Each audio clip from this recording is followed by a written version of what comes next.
The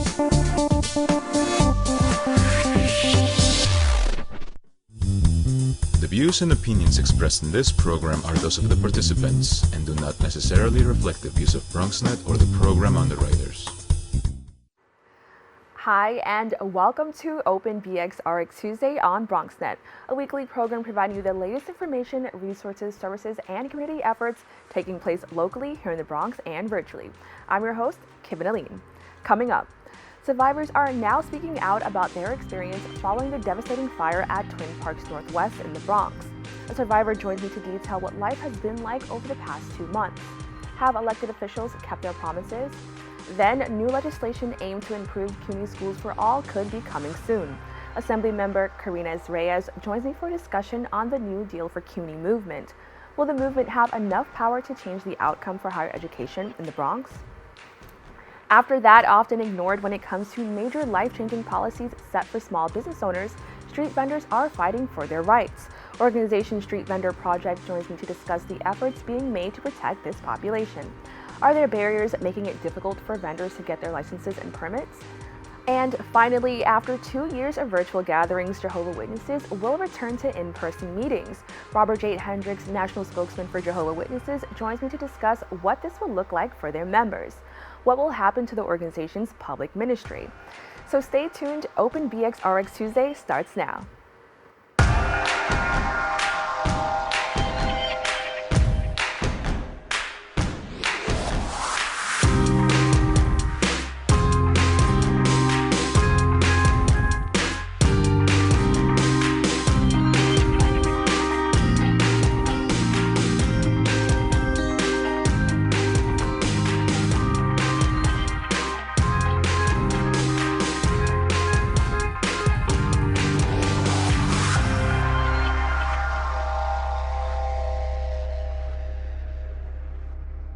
Welcome to Open BxRx Tuesday on BronxNet.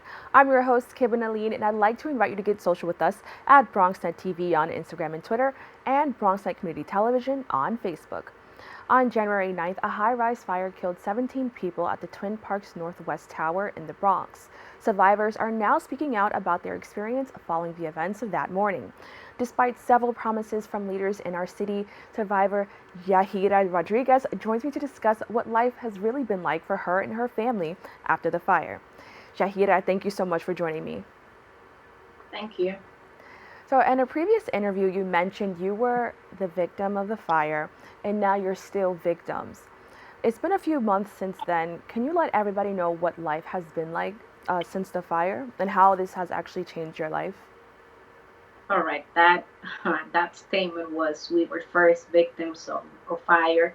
Now we are victim of the system because we are still in a limbo in terms of housing and immediate needs. And as everyone knows, we were counting on the mayor's fund, which hasn't been reimbursed yet. We are still waiting. And life has been uncertain since January 9. And, when you lose everything in a second, and then you're left behind, just the feeling of what if and what can happen, what's going to happen tomorrow, it's very uncertain. Again, we all have families. Most of us have kids. Our kids don't deserve this, but we are trying our best to, manage the day-by-day needs and basis. So, as we know, yourself as well as many others, like you mentioned, are still basically just recovering from this, event. Can you tell us what was promised to you and the other tenants? Because we saw in the news a lot of officials saying things, and I think when people watch the news, it happens, and then for many people who are not in the situation, it goes away. But can you actually tell us from your experience what was promised to you and the other tenants? We were promised many things. Again, we were promised housing immediately. We were promised that no one was going to be forced to go back to the building. Um, I know a lot of people that has been back in the building because the lack of effort from our authorities to find housing for them. We were promised that this mayor fund were going straight to the victims. That has not been the case. Whatever the mayors had released, it went through Bronx Works for them to micromanage everything, and we still waiting again.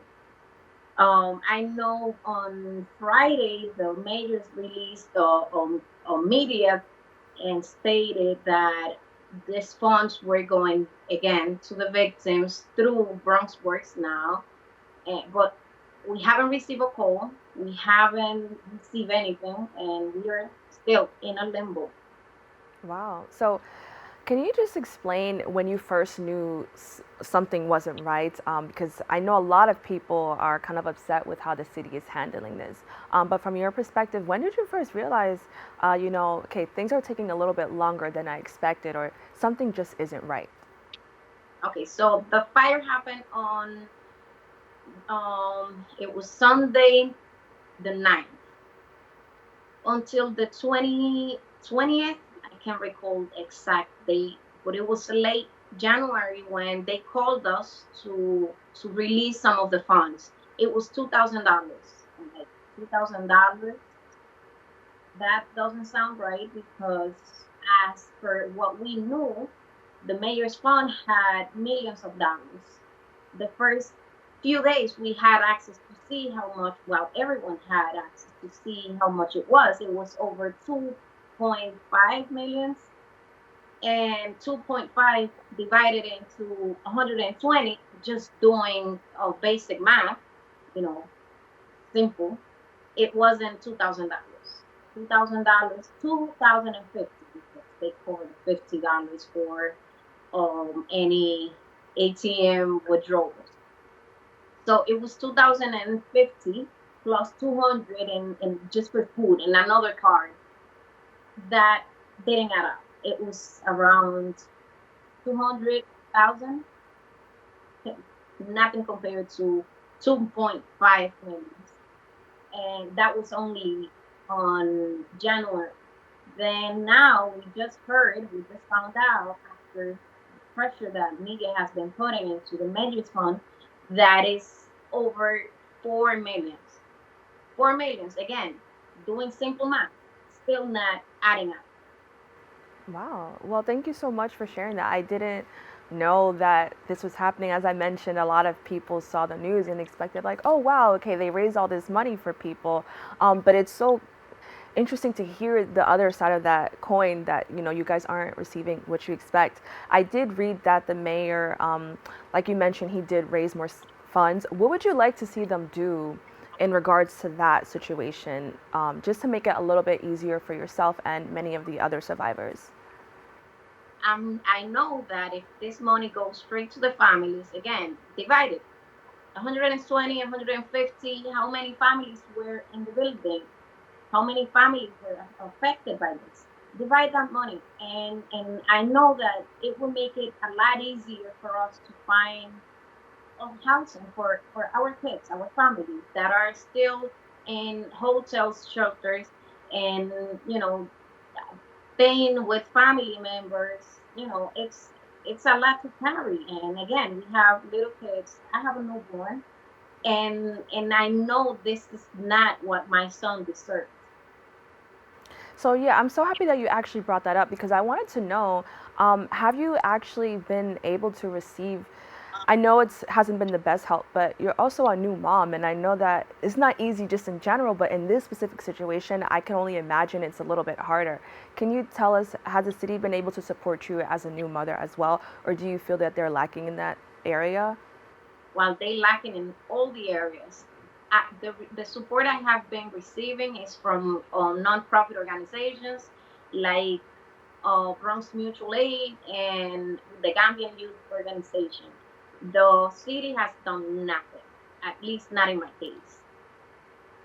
Wow. And I wanted to touch on a little bit about the apartment because your apartment was actually amongst those that were horribly affected by the fire.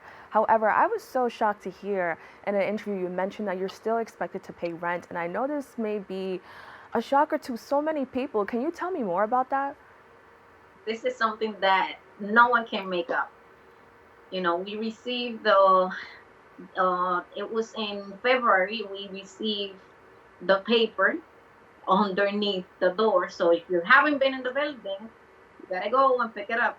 That we were supposed to start paying rent.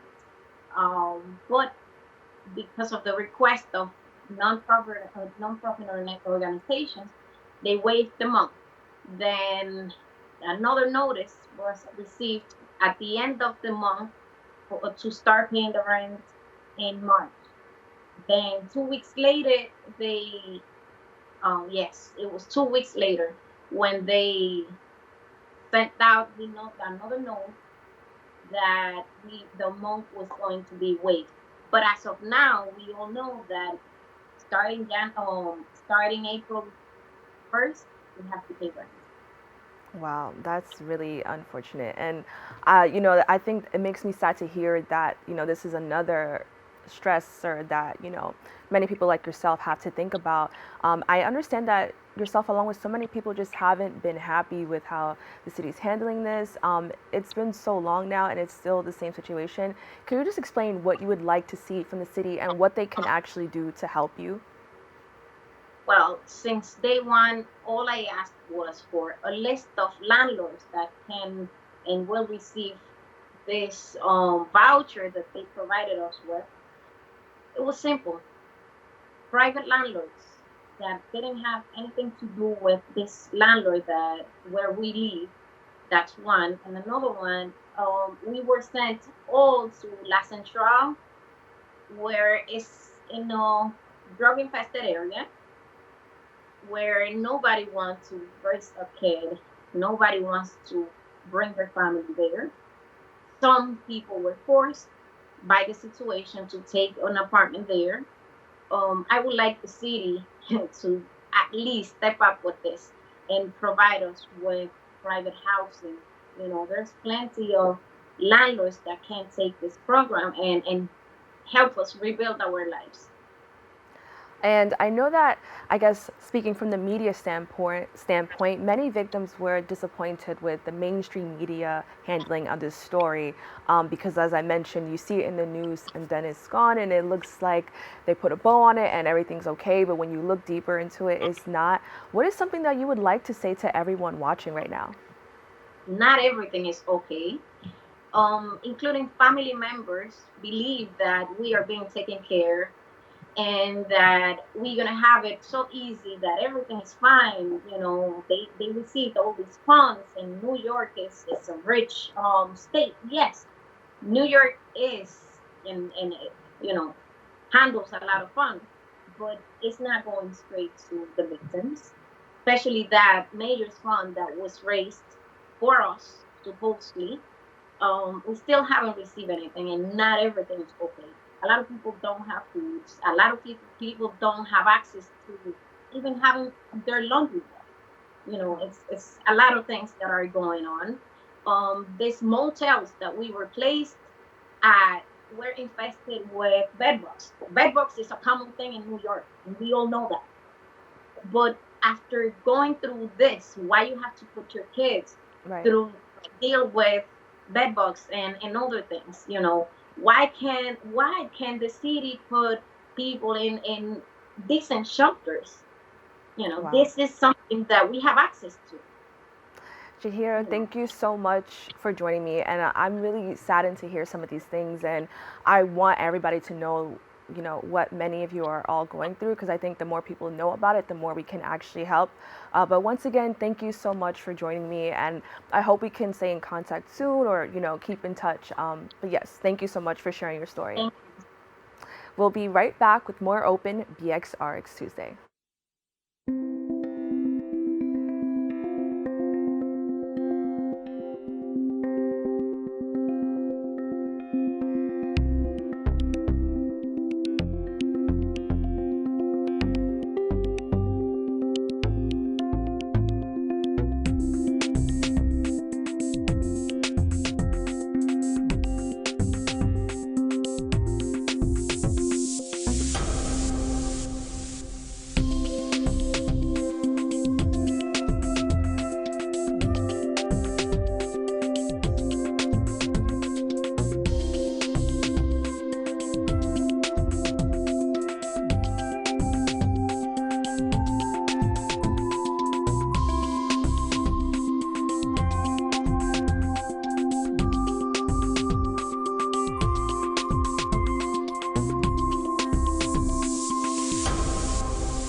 When taking public transportation, don't touch your phone.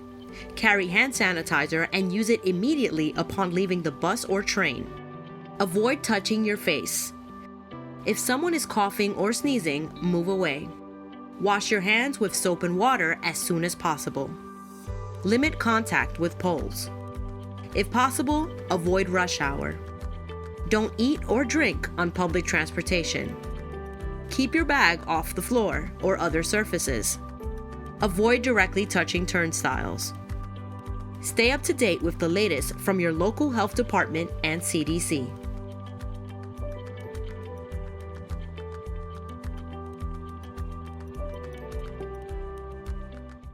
Welcome back. Assemblymember Karines Reyes is among several advocating for changes in the CUNY system. The New Deal for CUNY legislation was introduced by Senator Andrew Gonardes along with Assemblymember Reyes, and she's here today to tell us more about it. Assemblymember Reyes, thank you so much for joining me. Thank you so much for having me. So for those who are unaware, can you actually explain what the New Deal for CUNY is? Sure. The New Deal for CUNY is a piece of legislation that would implement a five-year phase-in plan that does four things. One, it makes CUNY tuition free like it used to be in the past. Two, it would require that CUNY hire more mental health counselors. It would also require that CUNY hire more student advisors, and it would require a ratio of student to full-time of faculty to full-time students. And it would also give more money for the capital improvements that CUNY needs. So before we actually get further into this conversation, can you actually tell me a little bit about the union PSC CUNY? They're a huge part of this movement, and I like to just highlight them for a moment. Sure. The Professional Staff Congress represents CUNY faculty. They are people who are invested in the promise that CUNY is. And what it can offer to its students. These are people who live and breathe CUNY, and we've been working together to see to outline a better vision for what CUNY can be for its current students, and having them involved in this work as well as the CUNY Rising Alliance, which is comprised of students and alumni, has been integral to this work. Thank you so much for sharing that. Now, you talked a little bit about what people can expect with the New Deal for CUNY. I'm interested in learning more about the addition of student to teacher ratios. I thought that was really interesting, and it's not something that's really highlighted. When we talk about just school or education settings, can you tell me why you wanted to focus on this? Yeah, so currently there are about 33 full-time staff per 1,000 students in the CUNY system. And the New Deal for CUNY, once it's fully phased in, would have about 65 full-time faculty for every 1,000 students. And one thing that we've been seeing with CUNY and what a lot of students have been talking about is, one, the fact that it's hard to register for courses or sections because they're not offered throughout the year. So a student that may need to take prerequisites in order to graduate may have to wait a semester or two in order to be able to complete their requirements because they're not offered all the time. And partially it's because they don't have enough full-time staff to do that. But also the CUNY system has relied heavily on adjunct staff. And adjunct professors are part-time professors who don't reap the benefits of being full-time members of the CUNY system. So many of them work multiple jobs in order to make ends meet. And that, of course, has a detrimental effect on how they provide services and teach to students. We know that students who have access to their professors on a more regular basis are able to perform better. And we want to provide that for the student body at CUNY. Now, I understand this bill has a 5-year plan. Can you elaborate on this and explain the purpose? Yeah, well, it's a big, ambitious plan, and it's going to take more than just 1 year and the flick of a pen to implement it. When we're talking about increasing the amount of faculty to student ratio and mental health counselors and student advisors, the hiring of staff takes time, and getting resources down to CUNY takes time as well. But more importantly, for the capital plan, it's important that we have a 5-year plan. For many, many years, the capital allocations that the state makes to CUNY have been on a year-to-year basis. And it's very difficult for an organization as large as CUNY to plan ahead and make the necessary investments in infrastructure if they don't know what their capital budget is going to be the following year. So it's important for us to create a 5-year plan that they can then plan with and really make those improvements that CUNY desperately needs. Now, Governor Kathy Hochul has actually proposed a budget for CUNY. According to AMNY, it consists of $170 million for senior colleges and $53 million for new staff. Now, to the average person, this sounds like a huge contribution and a step in the right direction, but can you explain how this may not meet some of the standards many activists are looking for?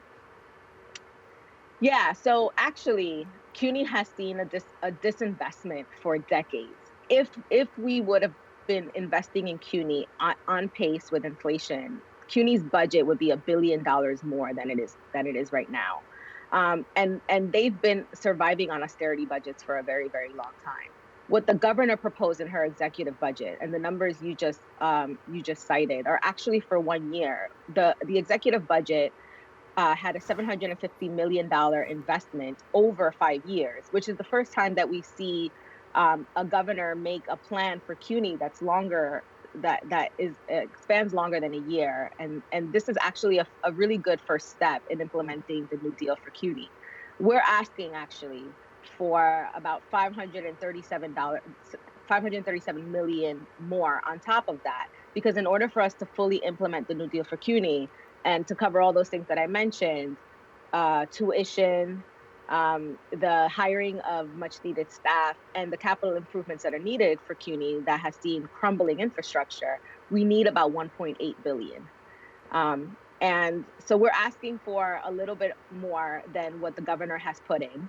And in our One House proposal that we put together about 2 weeks ago, we were able to compromise on a $500 million increase for CUNY above what the governor put in her $750 million allocation.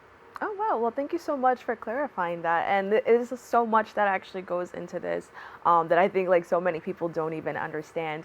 But to fully understand, I think it would be helpful to recognize the way CUNY has also changed over the years. You kind of mentioned it a little bit, which I was shocked to hear, that CUNY was actually free before. Can you just quickly tell us about that and what were some changes that led to this? Yeah, so in the mid 70s, CUNY, there was a point in CUNY where CUNY started to integrate itself and allow students of color to enroll. And about 6 years after that, CUNY stopped being free. Before then, CUNY was free to all its full-time students and to all New York City residents. And that highlights not just the racial impact that it does and it's had on communities of color, because it actually made higher education, free public higher education, cost prohibitive for its residents of color who benefit from a quality public higher education. So many of my constituents who can remember back in those days have told me that they benefited from free CUNY for that very short amount of time when it was actually free. And we want to make sure that our students have access to that now and our residents have access to that now. CUNY is the most diverse public higher education system anywhere in the country. And that's a testament to not just who New York City is, but who it is that CUNY serves. So I love that you mentioned that, because according to nycfuture.org, in the Bronx, only 20.5% of the working age population actually has a BA or higher level of education. And in every borough but Manhattan, the numbers of working age adults with a high school diploma or less outnumber those with a bachelor's degree. Do you think this movement and everything that you're working towards has the potential to drastically change this outcome? Oh, absolutely. CUNY has about 1.4 million alumni in the past. They've produced about 1.4 million alumni in the past 50 years. And those people with higher education degrees, with at least a bachelor's degree, earn about $34 billion more than those with just a high school equivalency. So we know that the pathway to the middle class is a higher education, and we want to remove the barriers for New York City residents to be able to attain a college degree, and in huge part is removing the cost factor that is tuition. So we have about 2 minutes left. I understand that earlier this month you attended a rally in support of this. Can you tell me about that experience? Yeah, we marched across the Brooklyn Bridge in support of a New Deal for CUNY. I have to say that this piece of legislation and this policy work has one of the broadest coalitions New York City has seen, because CUNY touches the lives of so many people, millions of alumni, hundreds and thousands of current students, many parents who aspire to send their kids to CUNY. Everybody knows how important higher education is, and we want to make it as attainable and as high quality as any institution should be for New York City residents. It was an amazing day, full of energy and solidarity, and it really put the wind behind our sails to negotiate for more funding this year in the budget than ever before for CUNY. Assemblymember Reyes, thank you so much for joining me. Can you quickly just let everybody know how they can get involved? Absolutely. One, you can follow me on social media because we post all our work or all our coalition work with CUNY, PSC, and the CUNY Rising Alliance. But you should also follow PSC, follow the CUNY Rising Alliance, get involved in all of their work because it's really the work that we believe is the future of New York City. Thank you so much for joining me once again. Thank you. We'll be right back with more Open BxRx Tuesday.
We know that people are dealing with the health crisis, but there's also a lot of food insecurity. We're giving out healthy food options, and that's what's key here. If you're a senior, you have a disability, they'll actually deliver meals to you. The residents are anxious, they're worried, they're scared, they want to be tested. When things were happening in our community and we couldn't get the help. There's almost a presumption of criminality that attaches to your skin color. The site will prioritize those who are at highest risk in the population. If you feel symptoms and you'd like to visit one of these COVID-19 testing sites here in the Bronx, you may call the State Health Department's hotline. Important to note about this site is no reservations are needed. This is a walk-in clinic. A lot of us are out of work and looking for something to do. We have the machinery and the skills to make large scales of these masks and gowns. Take care of your people. It's going to go way further than we actually can understand. Right now, employees like myself are just adjusting to the new reality.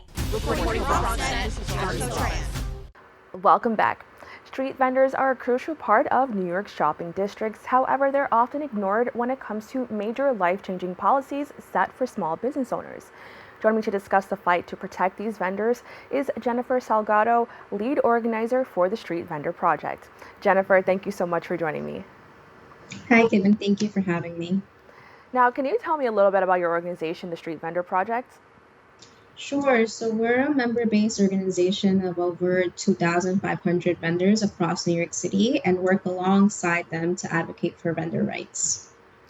Now, street vendors have made the news recently because they called on Governor Kathy Hochul to decriminalize and legalize street vending. Can you tell me more about this effort? Sure. So late last year, we launched a campaign to legalize and decriminalize the street vending industry.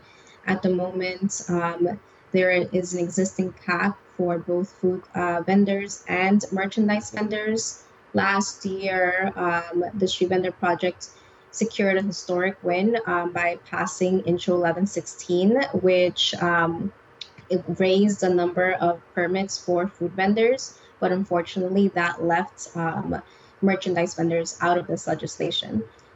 So we knew that there needed to be more, and we kept hearing from vendors that there needed to be more.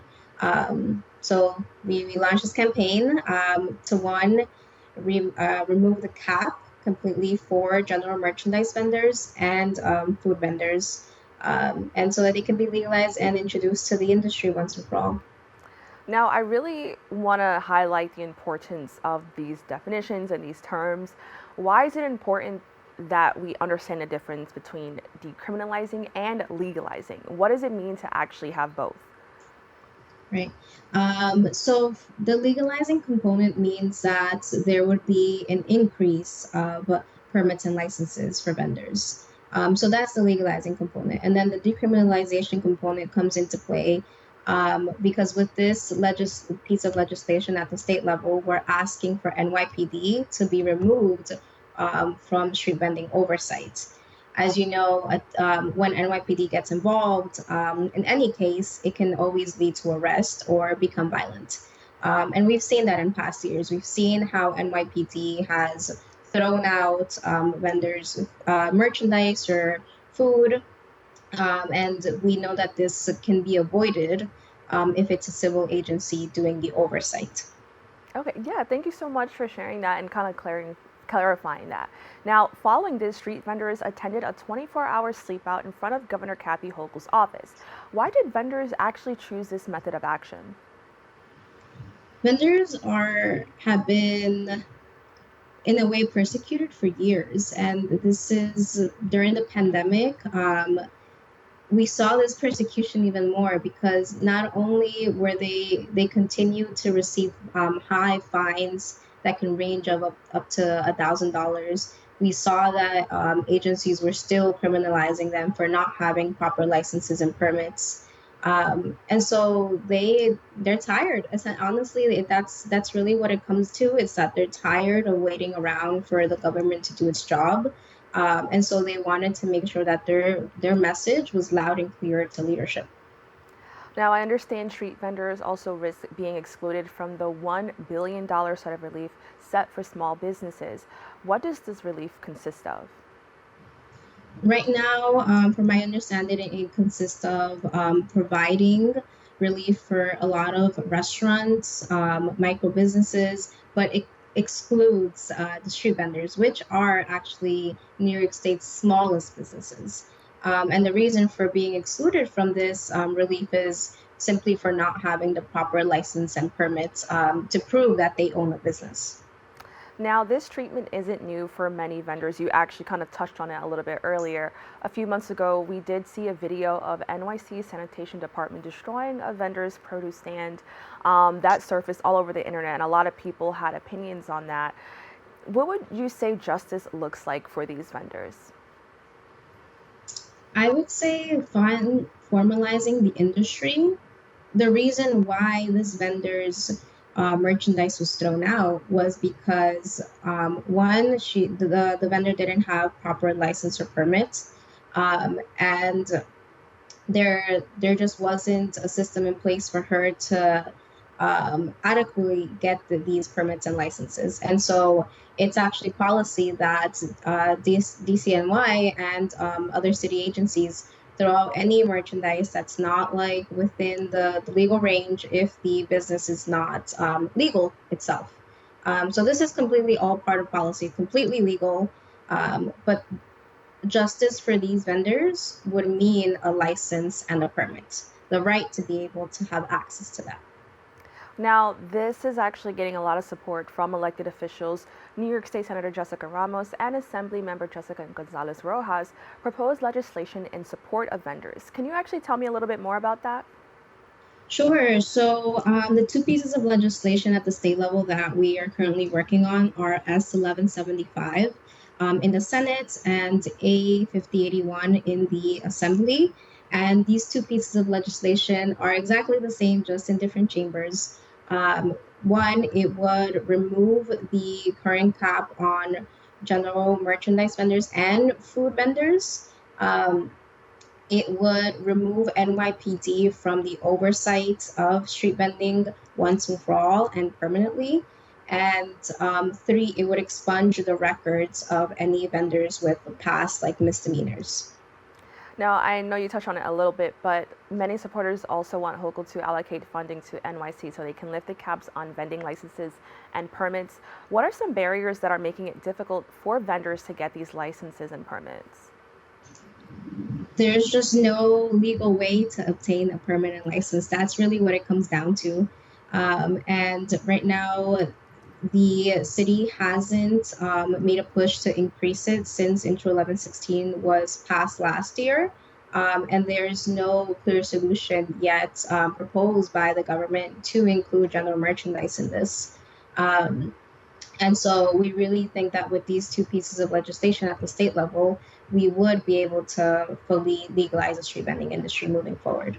Oh, okay. Thank you for sharing that. I had no idea that that actually wasn't even possible at this moment. So thank you for sharing that and clarifying that for me.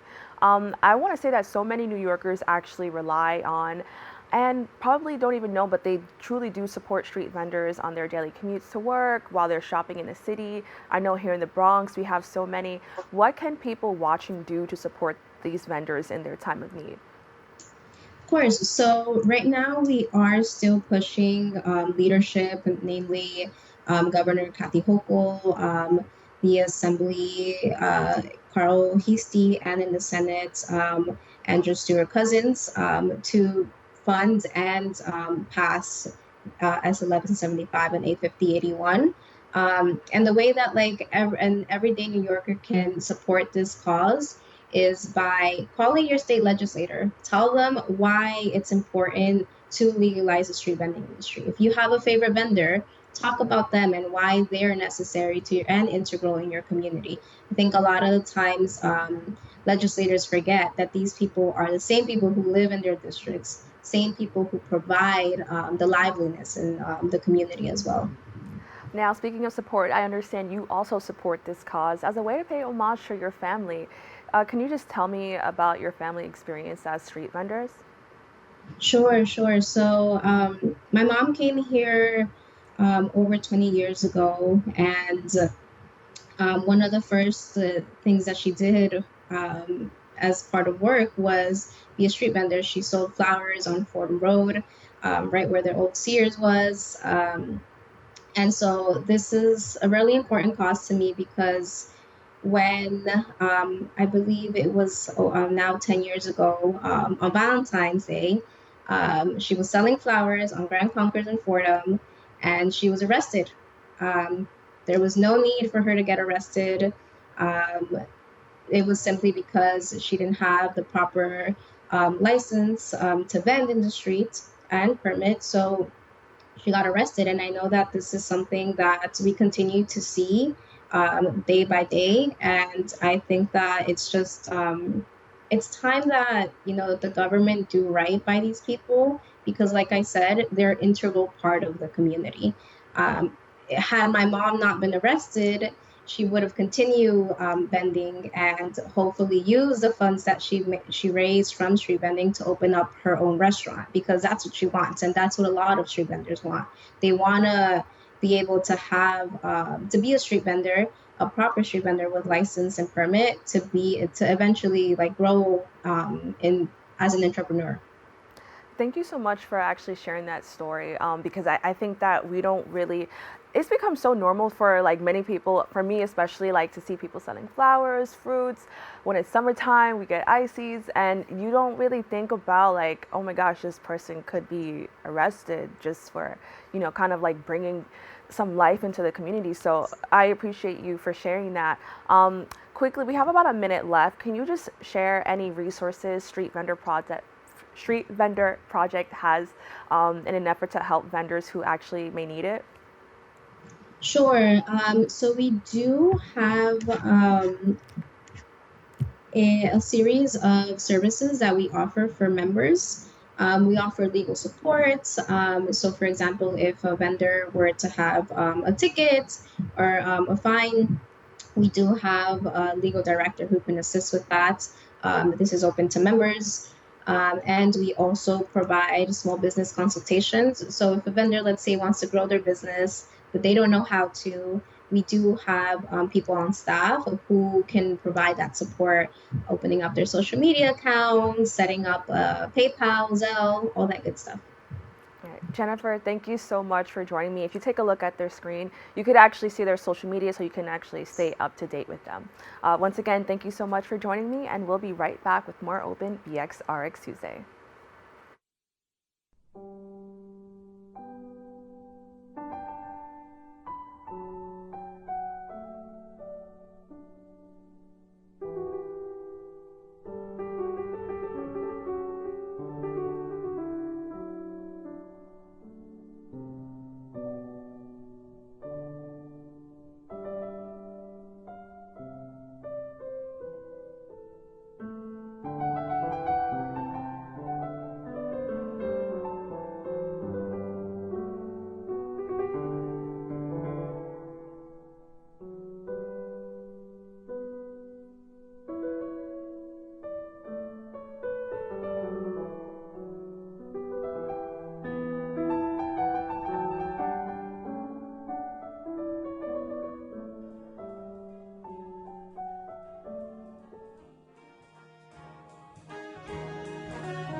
Welcome back.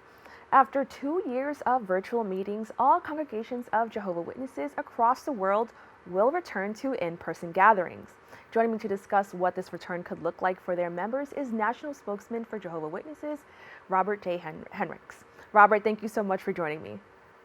You're very welcome. Thanks for having us. So how has the COVID-19 pandemic actually affect your organization? Could you tell me a little bit about that? You know, it's been a journey. There's no doubt about it. March 20th of 2020, we went to a virtual ministry and meetings in the United States and globally. We canceled all of our in-person meetings sometime in May and June. So it's been the majority of 2 years that Jehovah's Witnesses have been meeting through video conferencing. So it has definitely been a journey. I think the beginning, like from so many other people, there were a lot of unknowns. And for a very public organization like Jehovah's Witnesses, who meet in public, have almost 6,000 conventions that are public conventions around the world. We invite people to our meetings. We go door to door. It was a shock to the system. There's no doubt about it. And we wondered at the time how we would continue forward. What would be the way that we would do it? And you know, within really days of us shutting all Kingdom halls and suspending our in-person ministry, we had a plan. And so we have not missed a meeting. In fact, we've had 2 meetings each week over the last 2 years. Our meetings are not simply, you can't just put it on YouTube and stream it because they're interactive. And so we immediately went to Zoom Corporation and we made a global agreement with Zoom. And we outfitted our congregations around the world with the technology so that we could not only see our congregants during our twice weekly meetings, but we also hear from them. And you know, for all of us, for all Jehovah's Witnesses, we had to continue to go back to our bedrock principles because our preference was to be in person. Our preference was to go see our neighbors. But the principles of love and love of neighbor and love of life, the sacredness of life, had to transcend our personal desires. And that's exactly what has happened over the last 2 years. And we look back and it's been a wise move.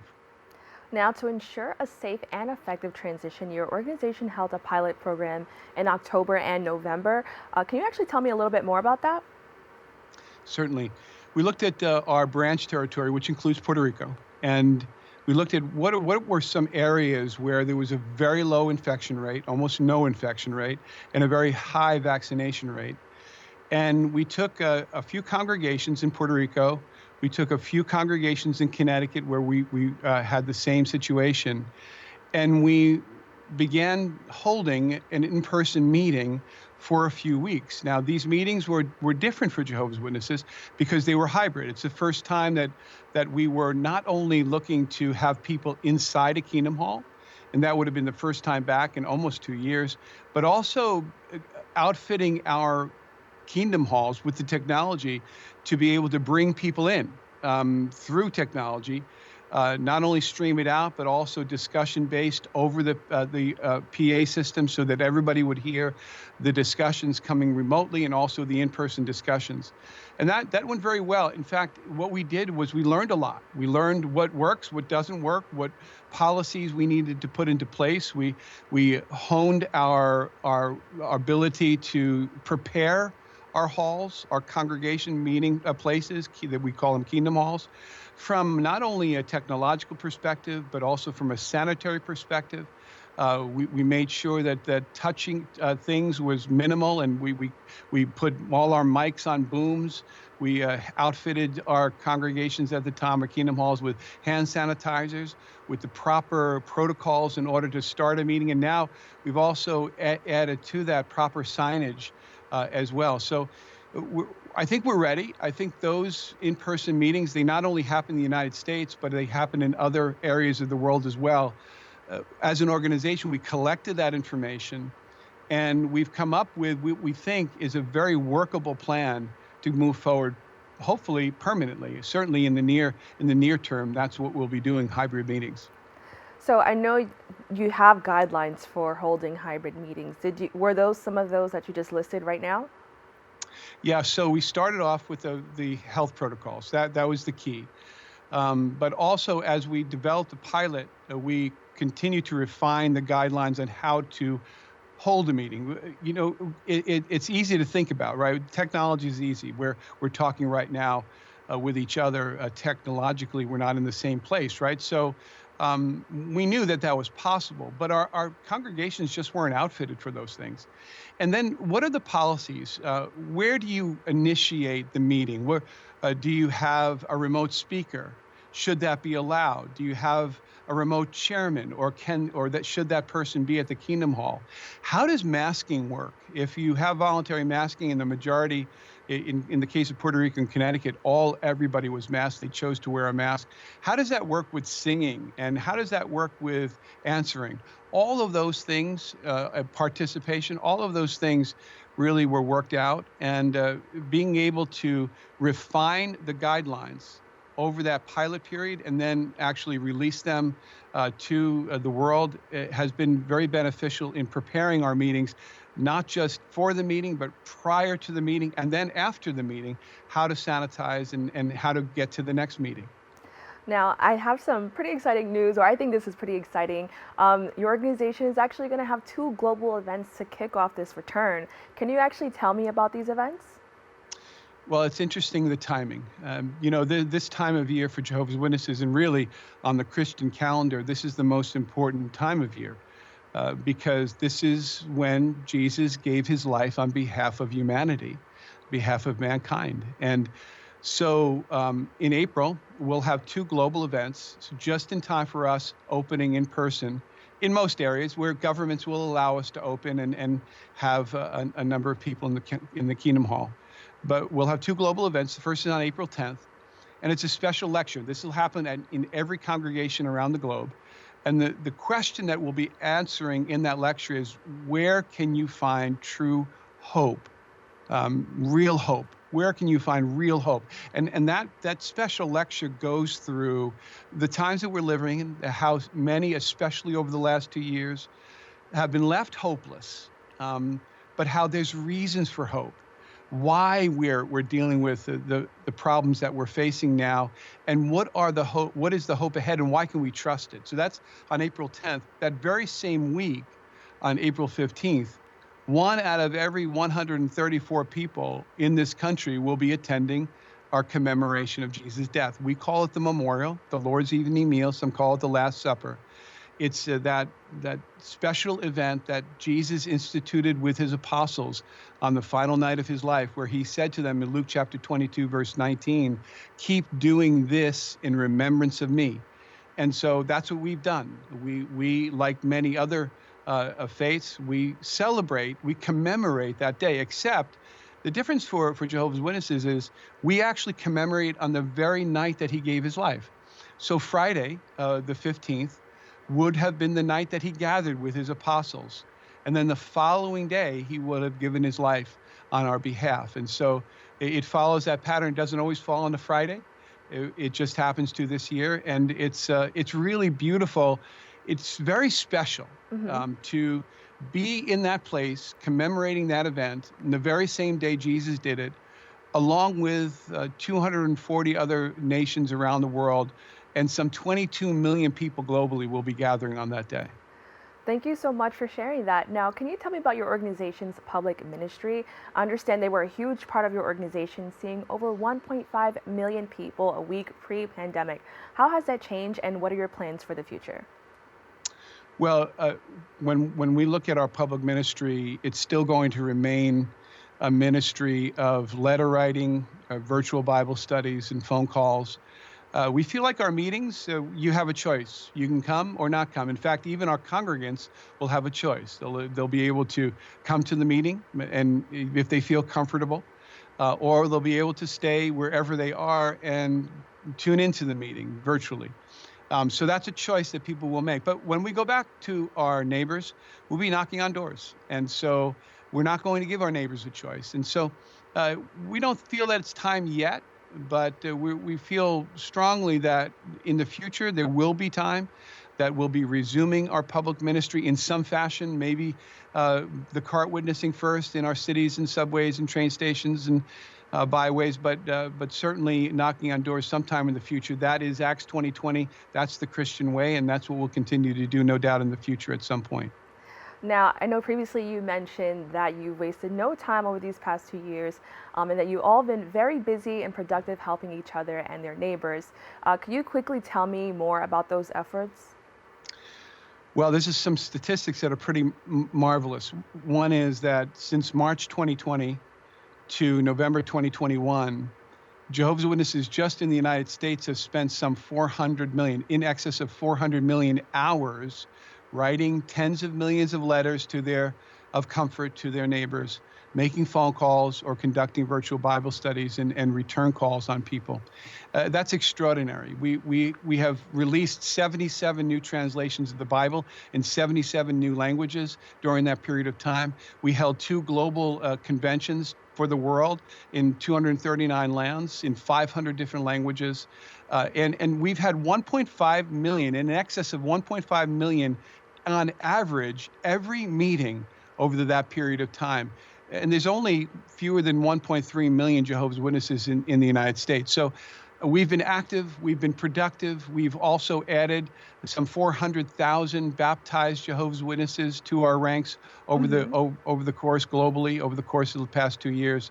So we're happy where we are. We feel like we come out of this stronger and better and caring even more for each other and our neighbors. Robert, thank you so much for joining me. We really appreciate you coming here and letting everybody know. Can you just lastly, quickly, we have no more time left, but can you just let everybody know the actual date the doors will open? Well, they can go to jw.org and they'll see it, but it's April 10th. That's our global event, special Where Can You Find Real Hope, and April 15th, our memorial. And you probably can even catch a meeting on April 2nd or 3rd at your local Kingdom Hall. All right, thank you so much. You're welcome. That's all for our show today. Thanks for tuning in. I'm Kibin, Alleyne, wishing you and yours safety and wellness now and always. See you next time.